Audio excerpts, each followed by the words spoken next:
Get Rich Education is brought to you by International Coffee Farms. Own your very own parcel of a Panama coffee farm today. Welcome to Get Rich Education with Keith Weinhold, giving you information and ideas on the investment that has turned more ordinary people into millionaires and billionaires than anything else, and can provide you with more wealth and happiness than you ever thought possible. Now, here's your host, investor, entrepreneur, business owner, and educator, Keith Weinhold. Hey, welcome to Get Rich Education, Show 29. I'm your host, Keith Weinhold. This is the show where we're squarely focused on helping you build your wealth. We're developing a lifestyle architecture here, helping you do what few others will so that you can live like few others can. Oftentimes, that's through real estate investing. Well, someone might say your Get Rich Education. That's a broad enough name where you could talk about any wealth building strategy. Well, there are other ways to do it, and we do talk about other things, but real estate investing is the final frontier where the average person has a chance at creating significant, lasting wealth without using much of their time. I mean, if ostrich egg farming or racehorse breeding were as lucrative, scalable, and available as real estate, well, maybe then we would talk about that. So, we're thinking more about time and money relationships now so that later we can think less about money and more about the quality of our time. Like, when you go out to a restaurant, don't you want to look at the left side of the menu and decide what you're going to have for dinner and what sounds good tonight, rather than be influenced by those numbers over there on the right side of the menu? So I want to know how I can best help you, and I'll take my time and resources to do it. And you know what gives me a great return right now? It's when I learn that other GRE listeners are acting. Take Jeff Horst from Sanger, Texas, for example. After listening to this show, he and his wife did a $50,000 cash-out refinance of their home, bought some Rich Dad books I recommended, and they've also contacted Memphis, Tennessee's Mid-South homebuyers about buying turnkey real estate there. Jeff's actually a childhood friend of mine that found the show.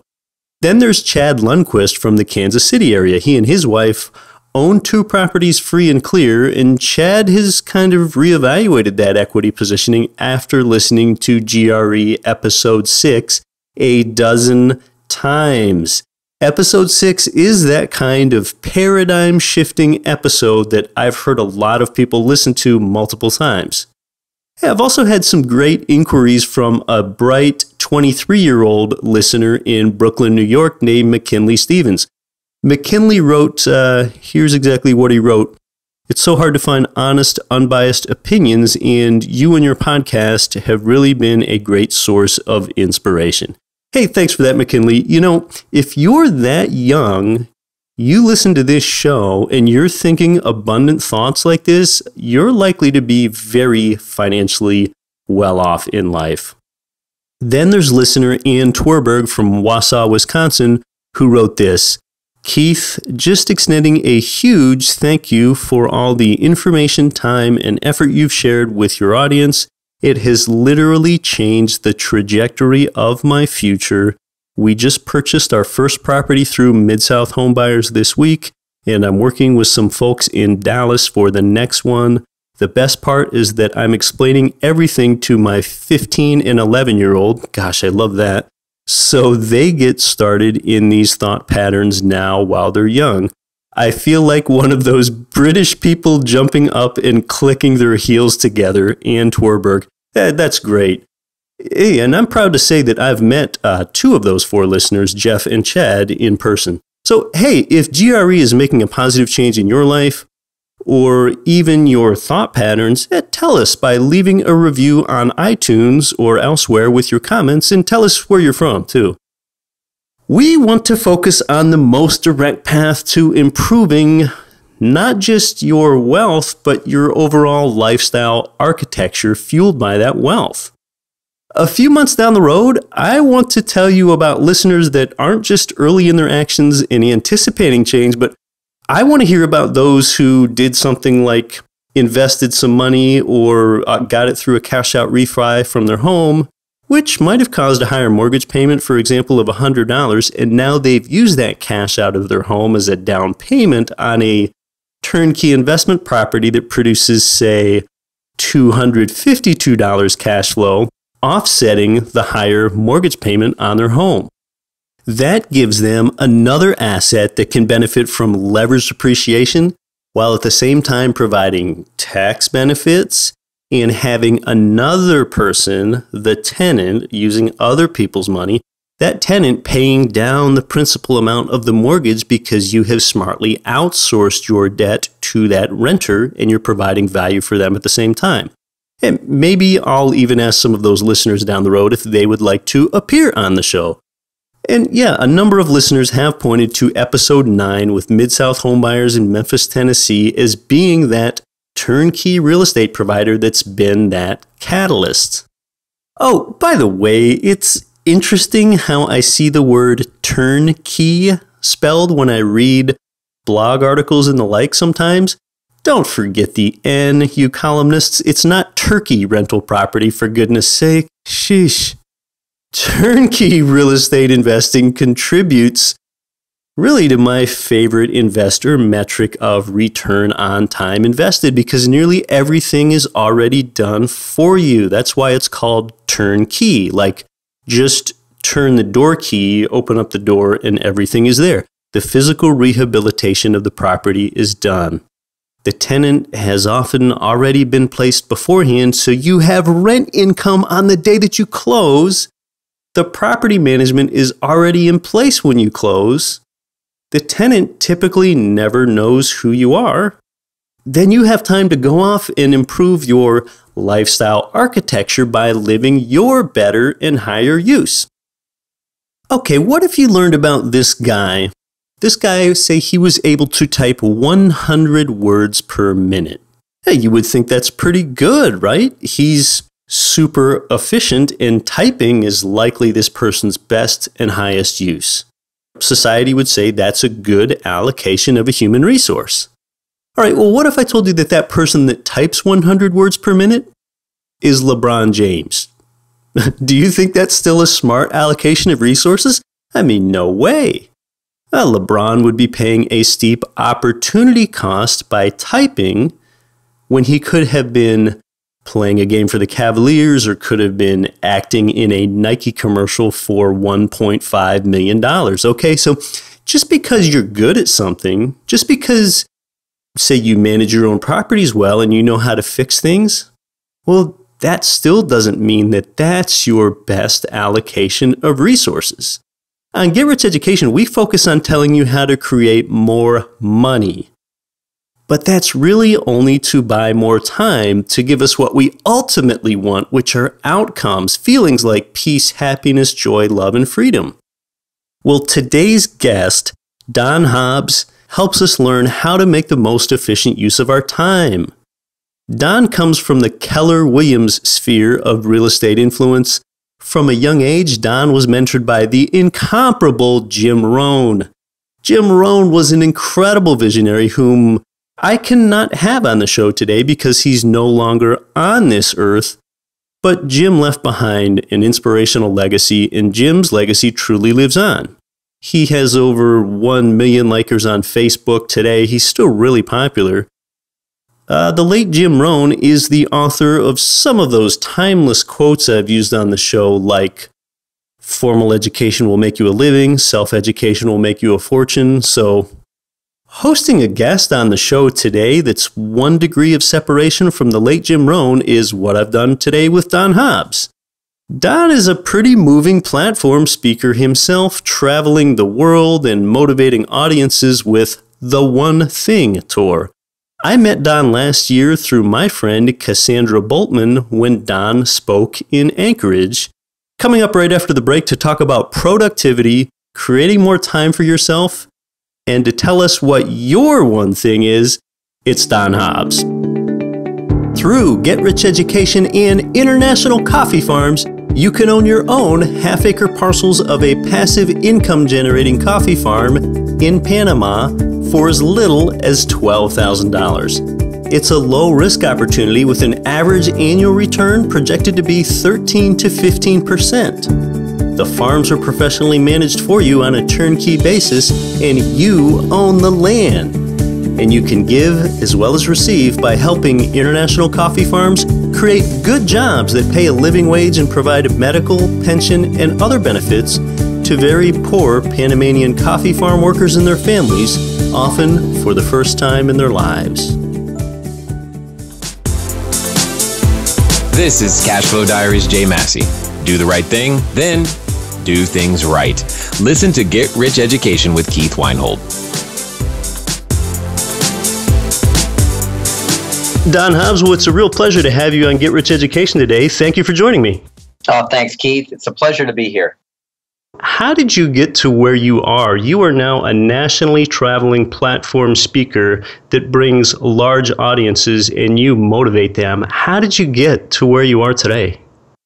I started with Jim Rohn as a promoter of his seminars. Some people would know Jim directly as he's been a big influence over many, many people and very quotable and in all of your social media, one of the personal development gurus.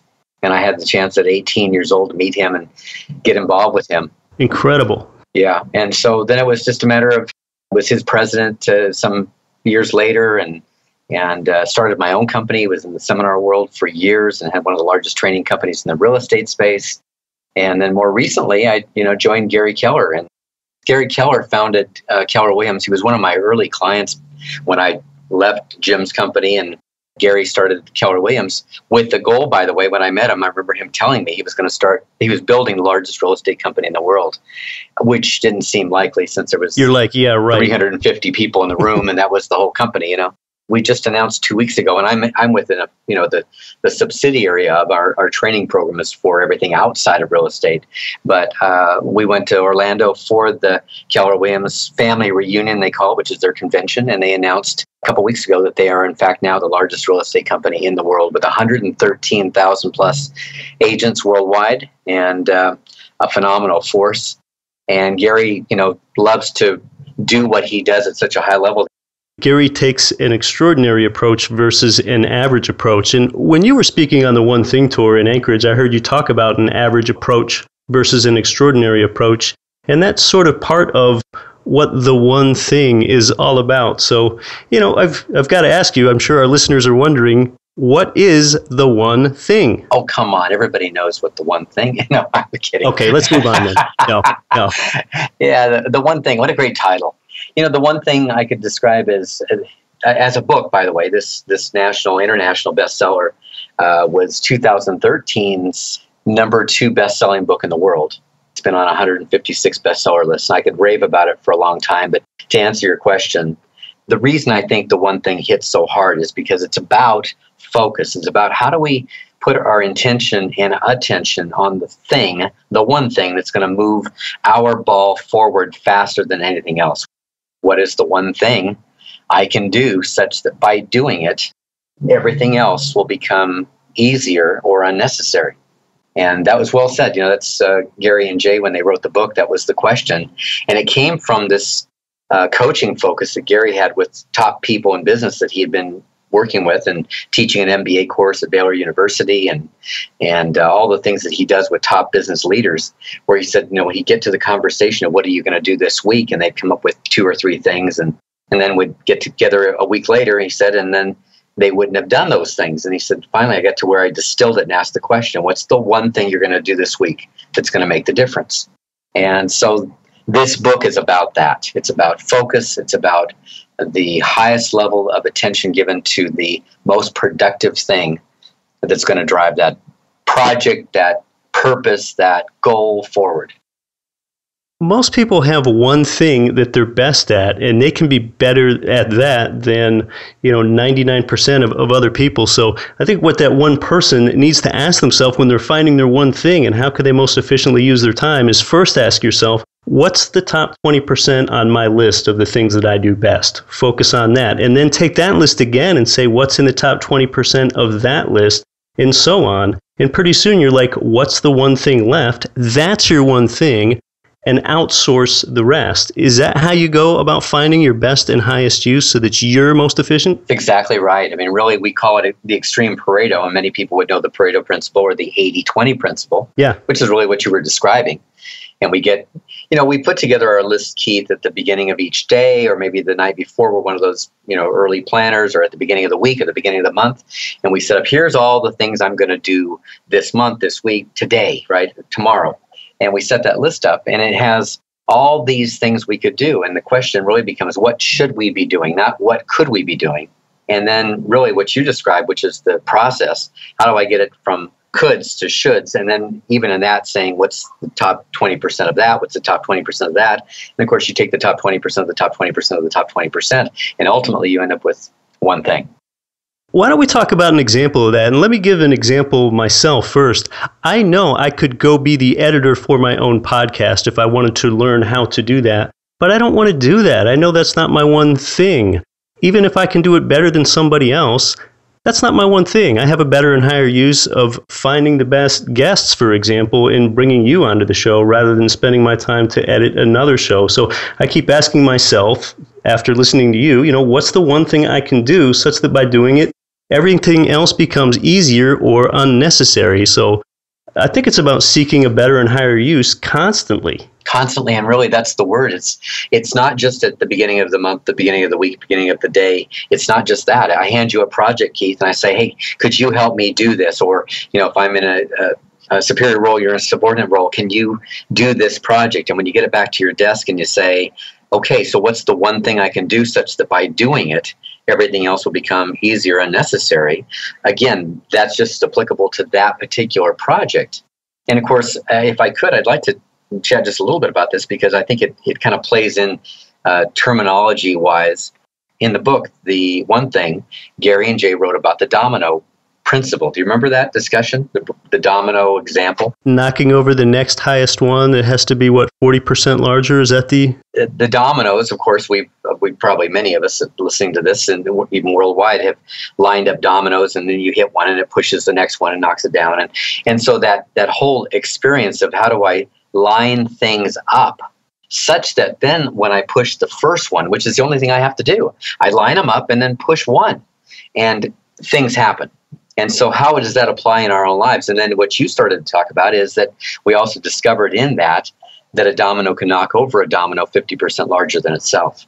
And so what that means, Keith, to our listener, to the person really trying to apply this in their life, is I can do things bigger and bigger and bigger. And I don't have to know how to do that yet, because all I have to do is line things up and push the first domino, and I'll have time to grow into it, or I'll find the talent along the way where people are going to come to me and fall in place. But I have to know where I'm going, and I have to line the dominoes up properly and then come back and make that happen. And for me, see, this was a real aha, because I used to run around in all my businesses getting very good at knocking down dominoes, and yet not ever lining them up, which means I get to run around and knock over a domino and then knock over a domino and knock over a domino. And people would even say, well, you're really good at knocking down dominoes, but it didn't really add up, and it certainly never multiplied and, became that exponential growth. And it wasn't until many years later, I was in business for 10 or 12 or 15 years probably before I got a real handle on that. And when I did, by the way, the next year I made more money by double. My company was like 250% growth. My time off was amazingly different. Like most I'd ever taken off was 20 days a year, and now I was at 6.5, 7 weeks of vacation, and it was like everything changed. You talk about the lies that are out there and the lies that people have come to believe. What are they? Can you tell us about that? Well, for time, I'm going to say that there are 6 lies in the book, and they're societal lies. They're the things we bought into as culture. This is the way we live life. Why? Because probably that's the way it's always been done. It's that old thing. It's not true. It's just the way that we saw our parents do it, and they did it, and they learned it from their parents, etc. And I'll give you a couple examples, because one of them that really struck me was that everything matters equally. And, when you look at your to-do list, we talked about earlier, that the could-dos and the should-dos, and we start checking off the list, almost automatically what we're seeing is that people then go to whatever is the easiest or whatever's the most fun or whatever they can check off so they can say, I checked it off, because we get that adrenaline rush. And so we really need to get that lie out of our heads and say, no, that some things matter more than others, and we've got to keep our focus on those things. So that was the first lie. The second lie that they talked about was multitasking, which is going to hit a lot of our listeners today probably pretty hard, because some people actually brag about, I'm a great multitasker. Well, what we've discovered is that, when you start multitasking, what happens is we lose focus on that which we're really focused on. And if you want proof of it, there's many ways to see it in action. But, we're there at our desk and we're typing away at some email, and somebody comes to the door, or the kids come in, or the phone rings or whatever. The beep on Facebook, a ding, and we are distracted. Somebody walks in the office and says, hey, I just had a quick question. I don't want to interrupt you. They just did. And now suddenly we're in this place where, when I am back to my original purpose, which is this email I was writing with several paragraphs, I've got to go back and do what? I've got to go back and read the whole thing from the beginning, get back into the flow again, try and capture where I was mentally. And so all of that wasted time, and researchers say it's 28% of our day is wasted, lost in the switch between one task and another. And so that's very powerful. If you're an employer, of course, you're paying for 5 days a week and getting less than 4. And if you're an employee, you wonder why you're staying late after work. And that's probably why. And if you're an entrepreneur, you wonder why you don't get a lot of things done, because there's nobody pushing you and you're not getting the most effective, most important things done. Talked a little bit about the importance of time blocking. So with time blocking, we're talking about you're finding your best 4 hours of the day, the 4 hours when you feel the most productive and energetic. And we're talking about shutting doors, locking doors, sitting at your desk, if that's what you do, turning off your notifications, silencing your phone, and not letting anyone inside that space, because that's where you're making what you are. And absolutely. And I'll give you 2 more things to add to that. Take your food and water with you. Like, bring in rations, because how distracting is it? We're the solopreneur, the entrepreneur, and we've got any access to a refrigerator or any distraction, right? It's like, I'm kind of hungry. No, take it in. Get the food bars. Get the healthy stuff that's going to replenish and refurbish and give you energy, and keep that there. When you walk out the doors after 4 hours, you don't care after that point, right? Now we can go do whatever we need to do. But yeah, I'd really protect that time. And I think that's the part that people really miss, is protecting those moments that are going to make the biggest difference in how their life turns out.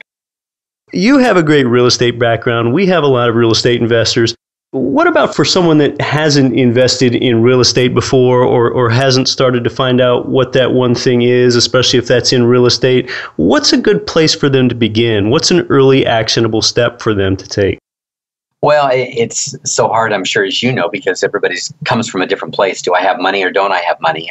Is it the first investment just because I've never thought about that, or is it the first investment because I haven't had any capital or any ideas on how to do that? So I think first comes what's the goal? And I'm going to want to move people to a place where they say, I want to own real estate. Once I have decided that, I think there's, making sure that we're putting some money together. I think education is a huge part, Keith. And of course, you know that. I mean, you play in that arena, and what you do is so powerful and so important to people.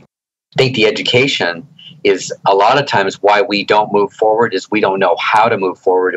It's like walking into a room and having no lights on. It's hard to move through a dark room. We walk through with uncertainty.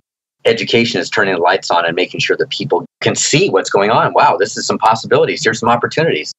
Yeah, I like to see people go broad. When they go broad and learn about what's out there and what the investing and success opportunities are, they get a certain context. And once they have that broad context, they're able to understand content that's delivered more efficiently thereafter. So, well said. Yeah, absolutely. Well, hey, Don, how can my listeners find out more about you? I know you have a lot of great things to offer, since you're really one of the foremost authorities in productivity and success. I hope that's true at all. We look forward to talking to any of your program listeners. They can reach me directly, by the way, email at don@theonething.com. And that's the numeric one, not the O-N-E. It's the numeric one, theonething.com, and D-O-N. They can also go to theonething.com, which again, numeric 1, the onething.com /events, and catch up with things that we're doing in various parts of the country and sometimes in other parts of the world. And then there are also a great idea for anybody that's on this call that connects with this idea of the one thing. We have a webinar, which of course you can attend from any place you have a telephone in the world, and we have people from all over the world to join us on that. And you can find that at theonething.com as well, and you'll find in one of the pull downs teleseminars. The book is great, and I urge everybody to read it or listen to it on audible.com. You can find it, download it there. I think the workshop and the teleseminar workshop take people really into the how do you live it. And that's where results start changing. Okay, that actually plays in great because Get Rich Education has a deal going with Audible where if they go to audibletrial.com/getricheducation, they can get a free audio book. So there you go. Wow, how about that? Well, hey, this has been really great, Don, because here we talk about one of the most important investor metrics there is. I call it the ROTI. You know, real estate investors talk about the return on investment, the return on equity, their internal rate of return, but what's your ROTI, your return on time invested? And I think the insights you've given our listeners are really going to help them get control of their time. So thanks so much for stopping by. Keith, it's been an honor, a real privilege. I hope everybody takes many good things from this today and will change their lives. Thanks for the opportunity, and best wishes to everybody listening.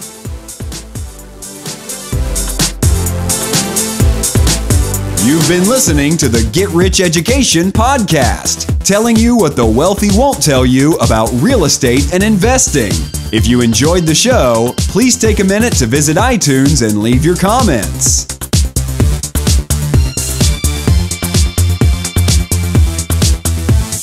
Nothing on this show should be considered specific, personal, or professional advice. Please consult an appropriate tax, legal, real estate, financial, or business professional for individualized advice. Opinions of guests are their own. Information is not guaranteed. All investment strategies have the potential for profit or loss. The host is operating on behalf of Get Rich Education, LLC exclusively.